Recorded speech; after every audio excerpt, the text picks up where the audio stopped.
Canada is often regarded as almost a safe haven, full of nicer people, nicer landscapes. It's more untouched. It's that raw, nice, welcoming country. But is that true?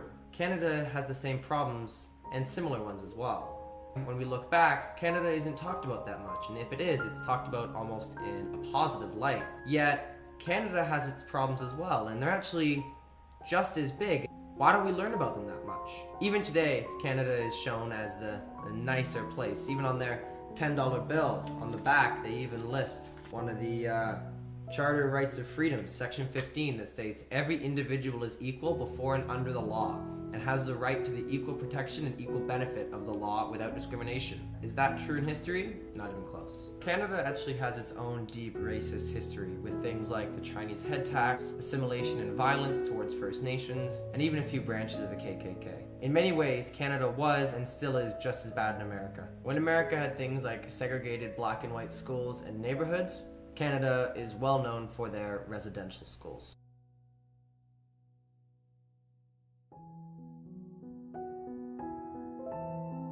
Residential schools were government-sponsored religious schools established to assimilate Indigenous children into Euro-Canadian culture. Originally conceived by Christian churches and the Canadian government as an attempt to both educate and convert Indigenous youth and to integrate them into Canadian society, causing long-term problems among Indigenous peoples. Since the last residential school closed in 1996, former students have pressed for recognition and restitution, resulting in the Indian Residential Schools Settlement Agreement in 2007 and a formal public apology by Prime Minister Stephen Harper in 2008.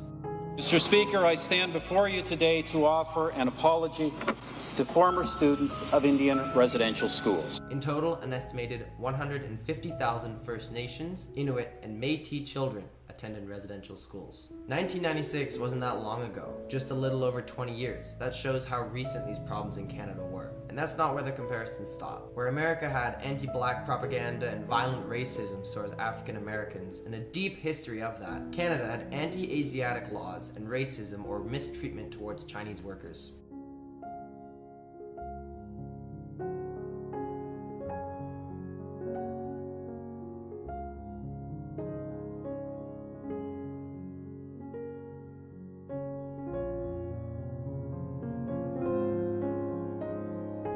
The workers were brought in when Canada was building its famous railroad across from sea to sea that spans the whole width of Canada. It was built by Asiatic workers, mostly Chinese workers, and they were given unfair circumstances to work, unfair wages, they were working in unsafe conditions, even though when they started working they were promised the opposite of all those.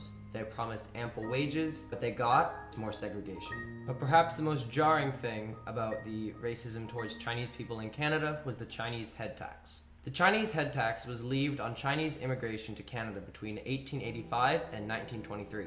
Under the Chinese Immigration Act, with few exceptions, Chinese people had to pay $50, later raised to $100, then $500 to come to Canada. This anti-Chinese legislation was the first in Canadian history to exclude immigration on the basis of ethnic origin. Even today, these things linger in Canada. Things like First Nations reserves still happen today. 49% of First Nations members live on remote reserves. So why are these such big misconceptions about Canada? Why are most of these things I've talked about today not well known? Well, there are a few reasons.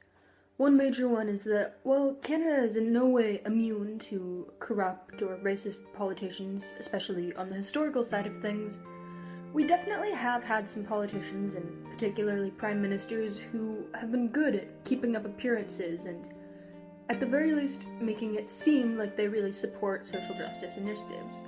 A good example of this is both of the Trudeaus. Pierre Trudeau, before he even became Prime Minister, helped introduce the Criminal Law Amendment Act. Among other things, this decriminalized homosexuality and legalized contraception and abortion, although on very specific conditional terms.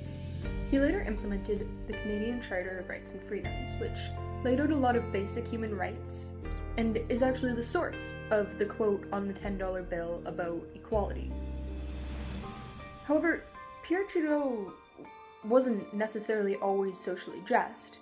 At one point, he tried to get rid of the Department of Indian and Northern Affairs and wanted to sell some reserve land to private buyers.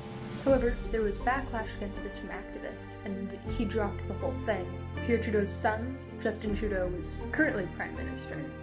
And in the time that he's been Prime Minister, he has issued several public apologies. We are sorry for not apologizing sooner.